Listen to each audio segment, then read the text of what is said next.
You know, Griff, we're in the height of the National Cybersecurity Awareness Month. What are you doing to celebrate? Well, it's kind of interesting because, I've already got strong passwords. Really? I've got MFA. Are they turned unique on. as well? Oh, yeah, they're unique, yeah. Yeah. No two are the same. MFA, what's that? I experienced a 3-factor the other day. That was pretty nuts. Wow, that's really putting the multi into multi. That is certainly, yeah. But I understand why it's not always 2FA. It's always multi-factor authentication. Just in case you need it. You want at least a secondary factor to make sure who you are. Yeah, biometric, whatever. Whether that's, biometric code, or maybe it's just the little 6-digit PIN. Whether you're logging into your banking account or playing some World of Warcraft, right? Yeah. Do you have any other games that require an authenticator? Well, Steam itself, the launcher does. Oh, that's true. That's true. I don't know if that counts. But... It's funny. World of Warcraft is my first experience with 2-factor authentication. Oh, wow. Because my bank definitely was. Accounts were getting stolen so much it was monetized on constantly. So I had their RSA tokens, the little push button, but it was all branded with Blizzard stuff. Huh. Still have it. The battery's dead, though. It makes me sad. It's like a little part of me's dead. What about securing your networks? Make sure your home wireless, your business wireless. Have you ever Can I ask you? Have you ever changed your wireless password at home? Yeah, my SSID and yeah. Well, I updated my router like a year ago, so I didn't use the same one there. And yeah, when people come over, they're like, "What? What the heck's your Wi-Fi?" Changed. You're like, you need to use this guest Wi-Fi because I don't trust you. It's really funny. I don't think I've changed my home network password. Same story. I did when I moved in and I bought a brand new system. Do you have MFA on your No, I don't have WPA2 Enterprise where you have to MFA. Yeah, I do now. It's great. Do you really? Yeah. Well, I bought a Synology, so I have a Synology box that does So you're that. using that for Radius? Mm-hmm. See, that's what's really nice though is you can create an account. It's so easy. And then when you hate that person, you don't have to worry about changing the password. You just disable their account. Yeah. It's probably not a great system for businesses, but for home, dude, it was so cheap and easy and just boom. What, the Synology? Yeah. Yeah, but I mean, you can do Radius with built into Windows using Network Policy Server. Yeah. Or you can Duo. do that. Duo's got that. All of these are enterprise services that your friendly local IT managed service provider will provide you. It's true. Such as this sponsor, Lighthouse. Well, do you use logs on your system?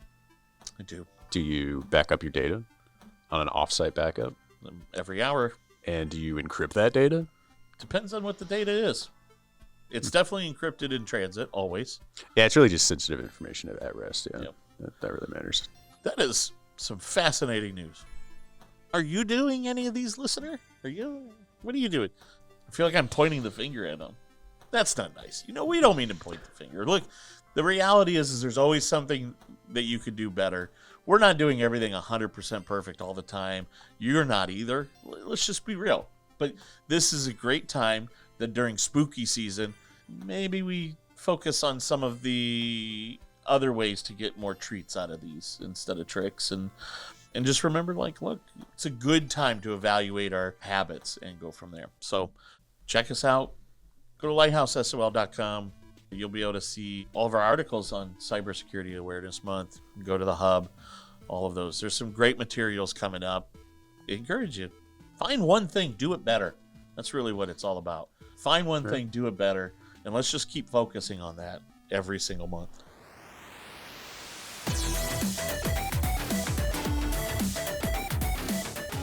It's time once again for another episode of your and my favorite Lighthouse IT Solutions podcast. It's the Lighthouse IT Solutions podcast. What? Got a great show set up for you. Look, it is, in case you haven't figured it out, it's October. It's National Cybersecurity Awareness Month. We like to talk lots of cool stuff about security. We like to talk lots of cool stuff about AI. We like to talk lots of cool stuff. Sometimes that cool stuff involves Nicolas Cage. Although he's having a bit of a drought lately. Are we sure? Has anybody done a welfare check on Nicolas Cage? He's been doing pretty good since his, I'm going to call it a biography, which is The Unbearable Weight of Massive Talent. that movie was great. That movie was everything you'd want it to be. I've seen it again since it came out, and it holds up. It's amazing. It's great. Yeah, that'll hold up forever, man. What a movie. Yeah. What a movie. Never did see Dream Scenarios, though. Yeah, I That's didn't on my either. list. I never. Yeah. I don't know. I need to get to see that. Well, let's dive into it because I know that we have a lot to talk about. Bit of security news, bit of AI news, and admittedly, that's probably going to be the state because let's be real. What is getting hammered the most is security and AI. Lots of things happening on both sides of that. You were mentioned just before we got started about an AI social app, and somehow I completely missed this. And so you've been holding off because you're like, nope, I'm going to make you find out on the podcast. I can't wait anymore. Griffin, what is going on with this AI TikTok? Oh, man. Sora 2 is the name. You've heard Sora as a name before, right? That's kind of the image generation tool from Actually, OpenAI. I haven't. Okay, well, before this, Sora, if you were using ChatGPT, you could go into kind of their image feed instead of the ChatGPT window, and it would direct you to Sora. It's like sora.openai.com or something like that. And scroll through, and it's just wild stuff, honestly. Mostly images, but a lot of them were video as well as things progressed in time. And these are just people making AI images. Nothing too crazy. You've seen it before. But it's like it started off as Instagram, except the photos didn't actually, nobody took the photo. Instagram's a great way to put it, though, because it started like Instagram as Instagram started, which was just a photo feed and user profiles and things like that if you wanted to. The difference is with that, you had the prompt below the image that explained what the person prompted to get that image. And then other users could remix it and change what the prompt was and that image. Remix! Exactly. But similar to Instagram evolving into Instagram Reels, Sora has done the same. Sora 2 now has this feed where OpenAI has basically turned it into a social media app. And it gets wilder. So imagine TikTok or Reels, you're scrolling through or, being on Facebook or whatever. Like the idea, there's even LinkedIn video now that where you can kind of scroll through videos, go up and down, using the algorithm between people's posts. But with Sora 2, there's this concept of cameos. And cameos are pretty much the reason this is so wild. And the reason that this app is the #1 on the US Apple App Store and has been for weeks now. The cameos allow you to upload a likeness of yourself. And you have to do kind of an audio recording as well, so you can get your voice, because there's obviously audio in all of this as well. But what you can do is now prompt it to, in the style of somebody else or in the style of something, make my likeness into this. Make me a news broadcaster reporting on a weather outbreak, and then I trip and fall or something, whatever. And boom, it'll do that. And again, just like the remixes on the other ones, people can now prompt it to change what it is, still using your likeness or using their likeness or somebody else's. The likeness isn't really super policed, especially with pop culture. Celebrities, dead celebrities has been a bad one right now recently. But this is getting huge. I mean, it's the #1 store. The stipulations here are this is iOS only and it's invite only. So you have to be invited to this at the moment. And to be honest, that's probably going to go away even by the time this gets posted. Because this is what OpenAI is like really gunning for, is to make this a full-on social media platform. I don't know who's going to break first, though. Like, is this going to become a legal battle really quickly? Because there's already a lot of people being like, this massive social media platform that just exploded is using my likeness as a celebrity, for example, and is tarnishing my reputation. Well, you did kind of show me a little bit of it, and it's astonishing. It looks real, yeah. There's a lot of video. Like, as somebody who's seen a lot of AI stuff, you can pretty much be like, oh, yeah, that's fake. That there's a lot of contrast there, or their hands look weird there. But, man, I can't imagine being a little bit under-informed and believing some of this. So they claim that there's a robust verification process and none of these privacy issues will become an issue with, people's likenesses and stuff. But no, of course, it's never going to do anything bad. Yeah. So there's Bob Ross doing a haircut with some happy little trees in somebody's hair. My concern is this is going to change like social media as we know it completely. Oop.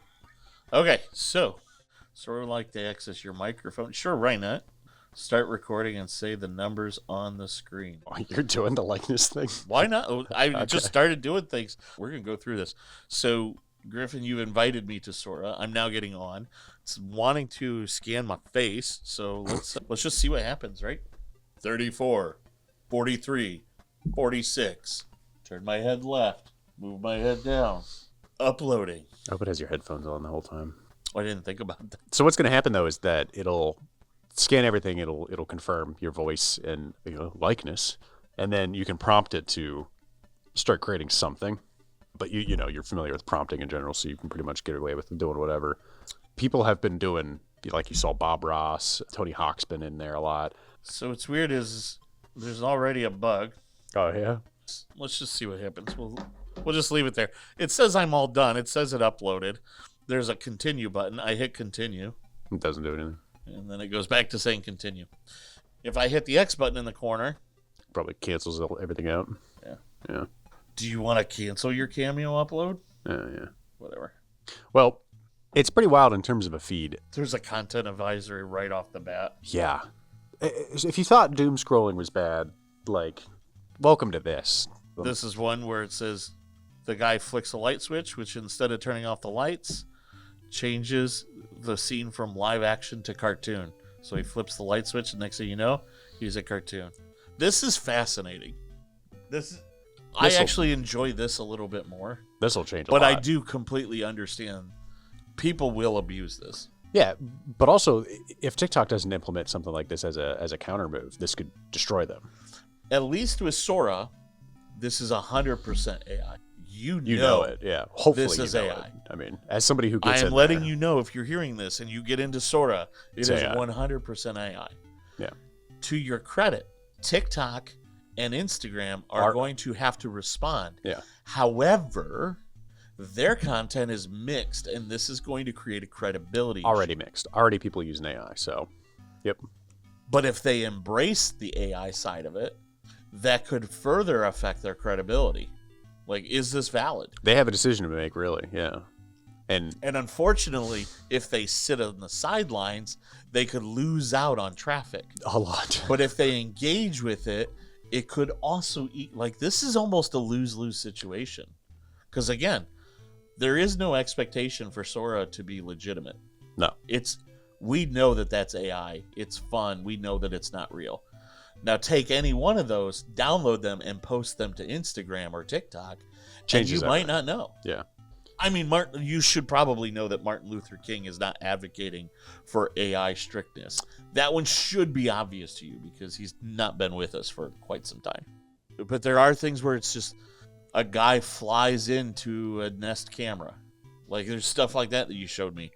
That one's a little bit more obvious. But it's beating ChatGPT. It's beating Gemini. All the other apps that are, top free apps, basically.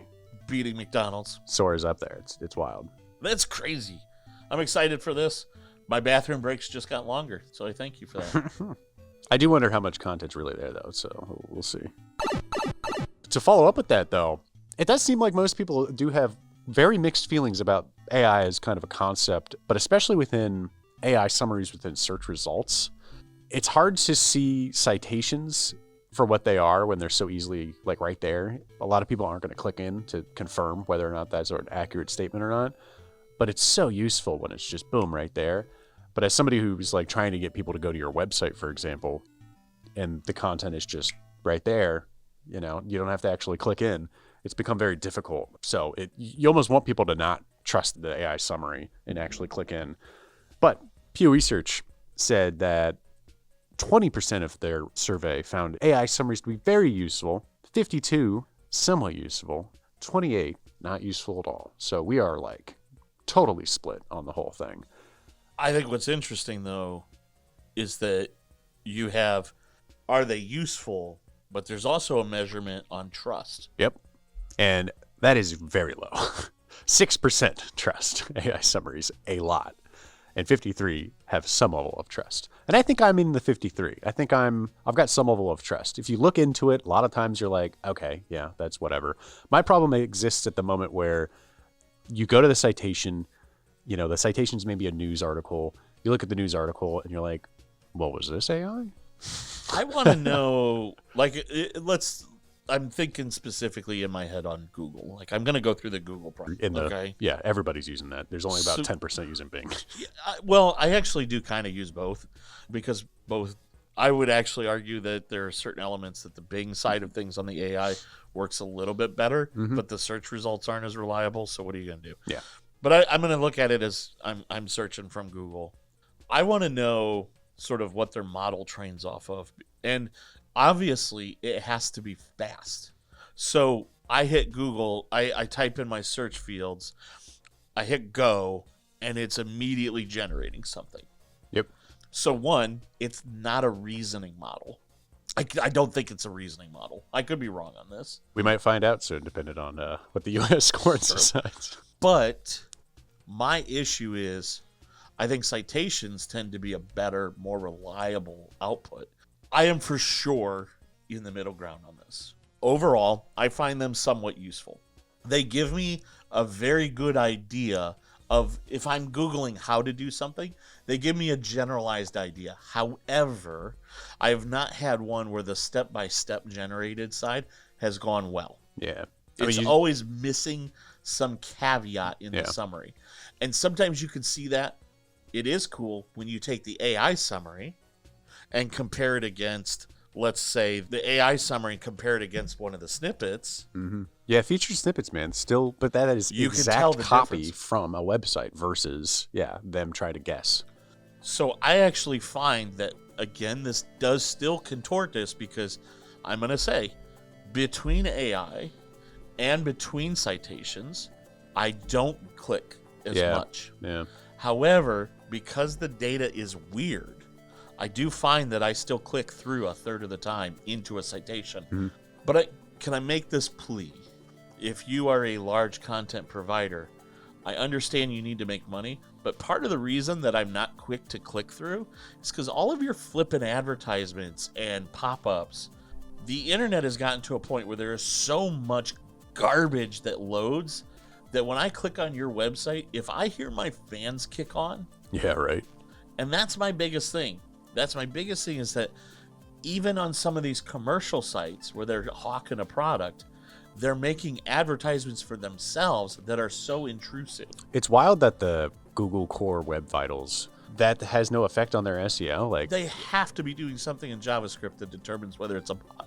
yeah, it's crazy. Because, like, They have to know it's a bot. your SEO score would go so far down. Like, if I did that right now to our website, added all that, there's no way. So, yeah, they've got some trickery in the background. But I totally agree, yeah. And if you go to a site that's paywalled, too, that often is a problem. But oftentimes, AI bots aren't scraping those sites because they can't see it either. So, yeah, there's a lot of problems. But, yeah, our level of trust, I think, is about the same for me. It's somewhat, it's a great research tool. I still think that. I still think I can very quickly learn something. I am pro AI. But I am pro a lot of these items. I think from the search results side, I can't trust it, because I think however they're seeding, however they're training, however they're responding, it's a focus on performance more than accuracy. yeah. Because Google is all about how fast can I show you a result. I mean, that's the reason ChatGPT has been training off of Google, results instead of like actual Yeah, content. that's fair though. Yeah, and like Reddit. Yeah. So I guess for me, I definitely fall into, I want to trust them more, but the reality is that they're focusing on performance over quality. They miss the mark so often that I do have to do additional details. However, citations may still be the killer feature here, and sometimes taking the citation and the AI, I get the answer I need, to the point where I mentioned, I reckon a third of the time I click on a link. But that does mean that 67% of the time, I am not clicking your link. Yeah. I do worry that citations are AI written as well, though, and not fact checked. So there's issues there. But I think those are like, they take content, aggregate it, and generate it. I agree that they're definitely AI generated, but I think it's the difference of, that's almost like that's a cached response, whereas AI is specific to my search query. Citation is like, oh, this is a related search we can cite. Yeah. Like, I think it's just how they're built.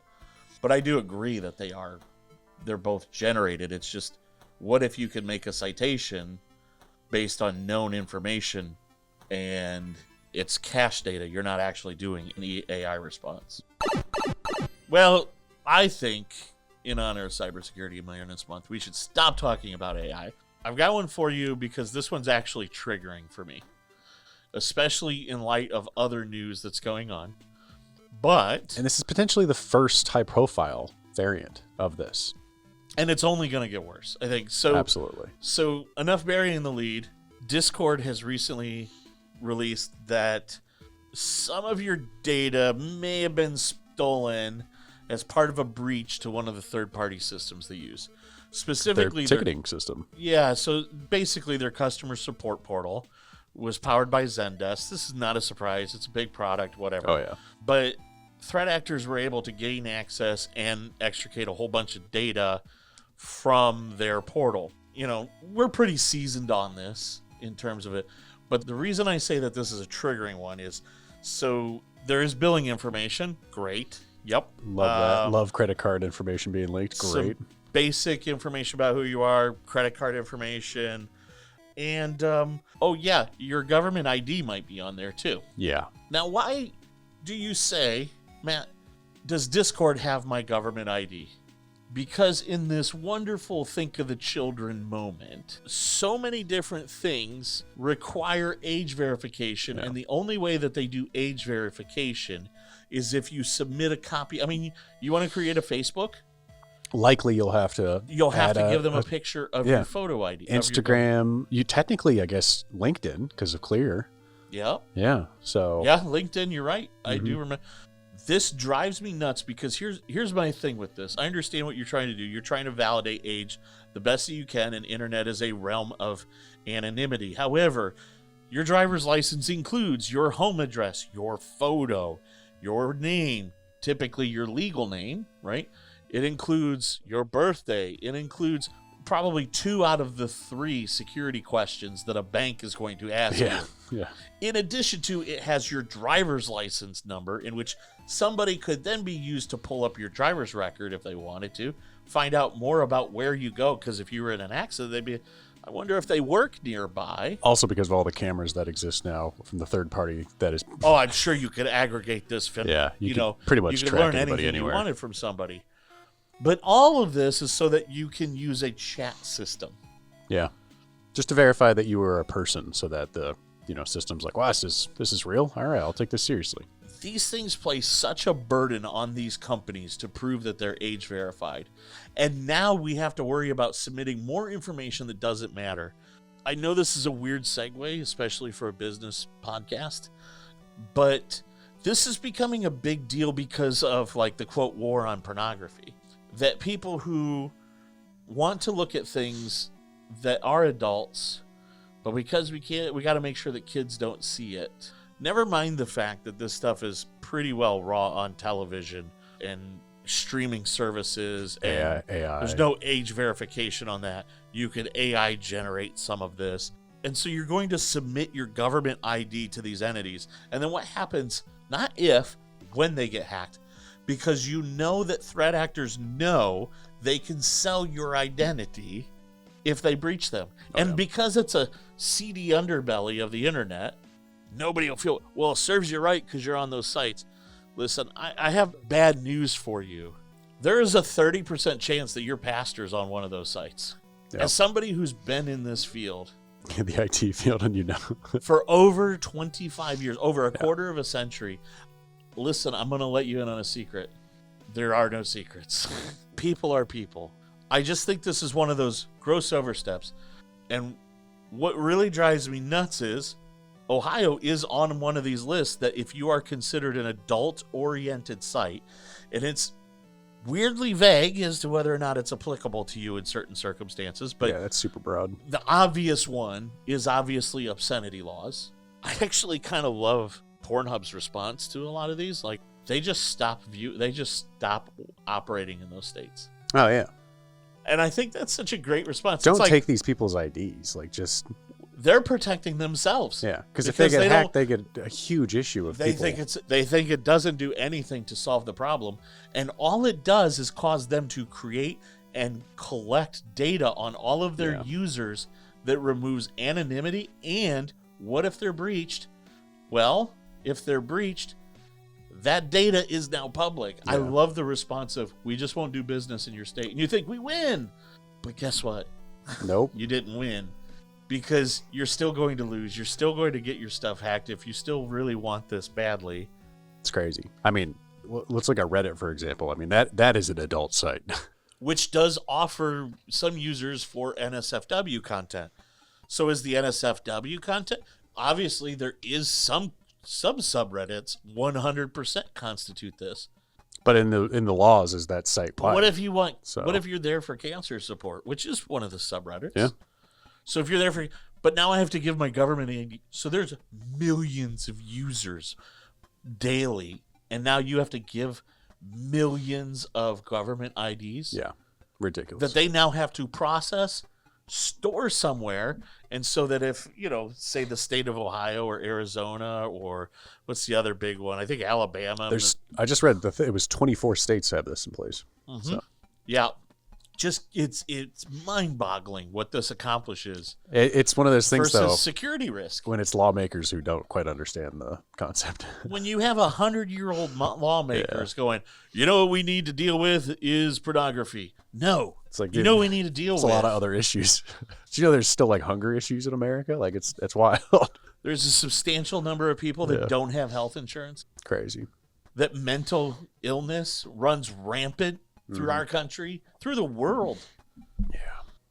Well, okay, so Discord's official response has basically been, we're going to handle it. Only impacted a limited amount of people because, again, this is only their ticketing system. So obviously it's not every user. It's just people who had an issue, submitted a ticket, that kind of thing. And then, but those are the people who have been those logged. people, there's a good chance. Still. If you had a ticket that was a result of requiring age verification. Yeah. Your government ID is in at the minimum, your contact information and that kind of thing are exposed. Potentially, your billing information if you had any sort of subscription with Discord, which many people do with Nitro, and then IP addresses, all that jazz. Those are all the minimums here. Just the minimums. At most, just your government ID. And I know I'm kind of like way off base on this because what we're talking about is a breach. But this breach is made so much worse because it's the first high-profile one. Because we need to collect identification for age verification. Yeah. Imagine this isn't the last one. Imagine if Clear got hacked. Clear is in front of every single TSA. Remember when Clear was even used to prove that you had the COVID shot? Yeah, it's just a third party too, privately funded. Can you say that part again? Yeah, privately funded. Yes. This is a product that the government has supported and pushed, but at the end of the day, it is a privately funded site that is going to be focused on money. And that means at some point, they're going to cut corners. Yep. Dangerous. Friggin' A, man. Can anything else get me this upset? I bet InfoSec employees and how they're treated probably would drive me more nuts. It is National Cybersecurity Awareness Month, as we talk about. And one of the big things that is kind of coming up right now is that with the advent of AI, and yes, AI can be a tool used as a threat defender, but it's actually also being used as a threat creator. Yeah, we talked about the defender part, I think, last time. Actually, we talked a little bit, too, about it being a threat creator as well. Remember, you could buy, what was it, Fish GPT or Spam GPT. Or Spam GPT. And the guy created a bot to reply to them to try to mess with them. Found it was until he realized that we're both using ChatGPT. Yeah, large waste of resources. We're on the same sides. And what I'm seeing is I guess I want to bring it to light. I have no major action steps other than if you're out here, you hear the sound of my voice. I really need you to understand that IT people are not trying to ruin your life. I know that this secondary factor authentication thing is a pain. I know that you not being able to install programs like you used to in the 90s is a pain. Mm-hmm. I know that you're constantly being told what you can't do on a computer. Everything's browser-based. It's fine. But I want you to know that we wish we could go back to the old days. But we also need to be able to sleep at night. And the threat level that we are having with IT is from a security, from the InfoSec side of things, especially, is incredible. We're being tasked to do so much more. Well, because everything has become tech in a way.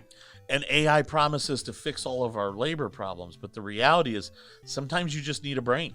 Yeah. A real one. So IT people, security personnel, were being laid off left and right, higher than we've ever been. And they're trying to accomplish more using things like AI.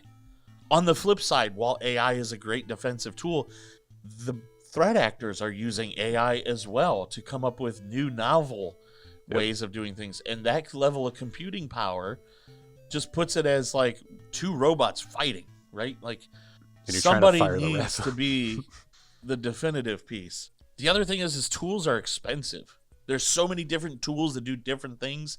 And the reality is that there are tools out there that maybe we don't need that we have, and there's tools that we do need that we're not buying. But we're seeing budgetary cuts. The tough one, though, for me is staff buy-in. And one of the things that we have is I don't think people understand that on the other side of that phone, on the other side of that ticket, on the other side of that email, that person that you're yelling at, they are an actual human being. At least here at Lighthouse. We're, at the end of the day, the tech is the one that executes the work. And it just makes me sad that we're in this world where it's like, I have to be on my game 100% of the time. That is not sustainable. I'm going to make a mistake once. The question becomes, will a threat actor catch it? Well, they only need one opening. And the moment that every time I make a mistake, that could be the opportunity for a threat actor to take advantage. Mm-hmm. And I want you to sit there and just, maybe you're on board with me, but have you ever made a mistake at your job?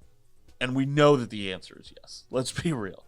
And so we're seeing a level of burnout in the IT industry that I have not seen since COVID. And the worst part is that since COVID, the demands on IT staff have grown so much to the point where we're seeing more people leaving the field than coming into it. Tech people no longer want to be tech people because of security and because of end user abuse. Well, we're the first to blame. So when it goes well, when everything is working, what do I need you for? Yeah, no one's appreciative of it. All I can think of is the IT crowd. They were talking about the brand new ERP rollout on the system, and they're like, "Aren't you going to the thank you?" They're like, they never thank us. Yeah. And the whole stick was they even thanked the janitors for keeping the building clean so that everybody could get around smoother, but they never once thanked IT. Yep. And that's just the reality. There's an expectation that we have to be perfect. And I know there's a lot of IT guys that it's hard not to like. It's hard to like them. But I'm just going to share it. There's a reason. They work their tail off. Yeah, get yelled at all day. And I've worked on Christmas. I don't know too many jobs in our industry where they work on Christmas. Yeah. I do know they exist. And look, you're out there, and I do see you. I know some of our clients are open that day. But the difference is I don't go in expecting to work Christmas. Yeah. Something bad has to happen, and then I'm working Christmas. Yeah. Or Christmas Eve. Or, but I am on call 24/7, 365. And there's probably somebody that if you have an internal person or maybe you do outsource to a company. The reality is that even though we don't advertise 24/7, 365, every single one of us is. And so I guess as part of the Cybersecurity Awareness Month, my plea to you is do one thing better. Absolutely. But the other thing is know that your IT group, whether it is somebody that you pay as an outsider, as a consultant, or you have an IT team. A guy. Yeah, or if it's just one person. Mm-hmm. Just know they're doing their best. Yeah.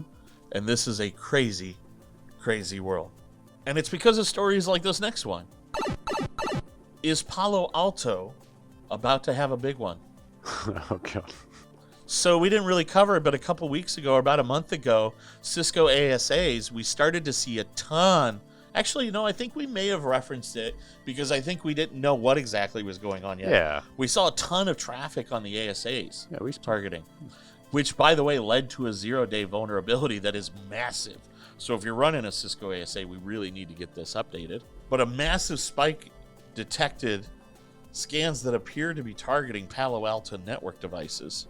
And this is giving us suspicion that maybe attackers are getting ready for something that targets environments running PAN-OS or Global Protect.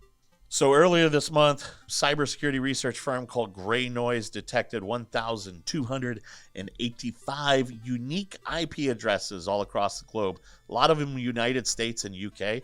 Doesn't really make too much, but I think that gives you the idea of like, you can buy a server anywhere. So just because you say, well, we block traffic from Russia. Yeah, that yeah, doesn't well, do much. you just have to rent a server in Utah. Yeah. 1,285 unique IPs, largely originating from the UK and the US, were caught scanning devices. A normal day would be around 200-ish. Mm-hmm. Yeah, because there's still quite a few that do this every day. Obviously, people are just going to try to, scan you. Of those, but that's a lot. Of those nearly 1,300 IP addresses, 91% were flagged as being suspicious. 7% were known as malicious. That means 2% of the traffic was probably legitimate. Yeah. So we have a solid 98% that this is not a good thing. Yeah.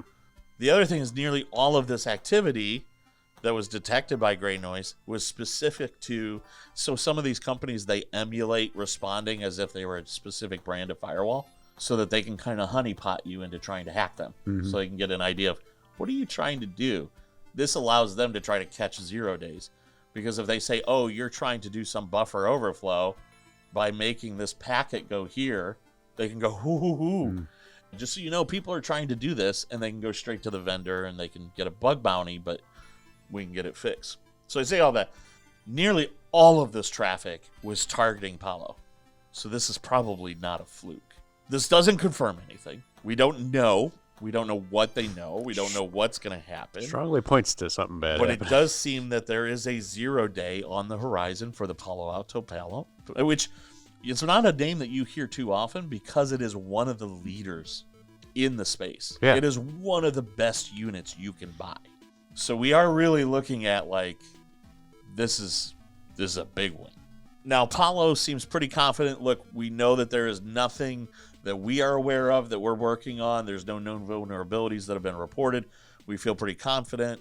They also have this AI-based, heuristics analyzer called like Cortex, and they said that it filters out millions of threats per day that are trying to come up with 0 days. And so they said, we feel as ready as we can be, but as of right now, they don't know anything, and we don't know anything. But yeah, again, I come back to, as a context, we saw this exact same thing happen with ASAs. Yeah, I mean, if you look 2 between weeks the later, lines, mass attack. Yeah. So be ready. Whatever happens, make sure that your backup strategies are always working, especially if you're running Palo. And be subscribed to Palo's newsletters so that the moment that you have an update, you are notified, because you are going to want to roll these out pretty quickly. Yeah. Just be aware. That's the big thing that we can do. And this is a great example of what we were talking about in the InfoSec Burnout space. Because although we're not a Palo Alto reseller, I do know that we have clients that run those. And now I need to make sure that the moment that happens, that I'm communicating with them that they're getting that update scheduled. Yep. Because I definitely don't want something like the ASA thing to happen. Yeah. All right. I think that does it. I think that captures us for one day. Yeah. And on a high note, that's cybersecurity for you, though. That is the high note. The high note is I'm going back. I'm gonna just cry into my Sora 2 now that I've got an invite. Thank you, Griff. Oh, man. Cannot wait to see all of the mischief I can get into and have fun in there. Yeah, just search up Bob Ross. You'll see a lot. That was some great stuff. And that's good, wholesome content. Yeah, that's what you think. You saw that context warning. Yeah, that's true. It is AI generated. Yeah. Well, look, I hope you have a safe and happy National Cybersecurity Awareness Month. I'm excited for what we can do, what we can learn as part of this. If you're one of our clients, just be on the heads up that we're going to have our State of Lighthouse as sort of a celebration of this month. We find that this is a great time to not just reiterate what's happening in the security world, but also what we're doing to move forward. It's a great way for us to share what our vision is in terms of the Lighthouse Network and the Lighthouse community. And so join us in 2 weeks. Hope you'll be able to join us for that. And in the meantime, keep up on the socials. Tons of good tips, tons of good content coming from Griffin and his team on Facebook, LinkedIn, all that good stuff. The Hub is going to have plenty of materials coming up. That's hub.lighthousesol.com. And of course, as we go through the month. Make sure you're keeping up on your favorite podcast here at lighthousesol.com/podcast or wherever you find your podcasts. Of course, if you go to our site, you'll get a recap, some of the notes, links to some of the sources where we pulled it, because we don't pull all of this out of thin air, except for me griping about how abused InfoSec employees are. That one's not pulled out of thin air. That's just one that we are seeing some tremendous fluctuation in. Just, classic experience. That one's just straight up experience. Yeah, that's a great way to put it. In the meantime, stay safe, stay protected, and we'll catch you on the next episode of the Lighthouse IT Solutions Podcast.